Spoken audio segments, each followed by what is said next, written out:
How to turn off calls notifications on Signal.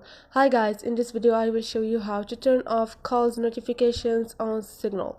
It's so easy and quick, so let's jump in. First thing, go to your Signal application, and now like you see those 3 points up there, tap on there and click on setting.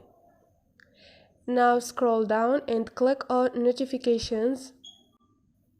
Scroll down again and click on notifications calls. Turn it off or on, wherever you want. And you can also choose ringtone by click on it and choose a music from your film manager, record, or your music list. And this is it. So this is it guys, hope this video was helpful to you, and if you liked the video don't forget to subscribe and like.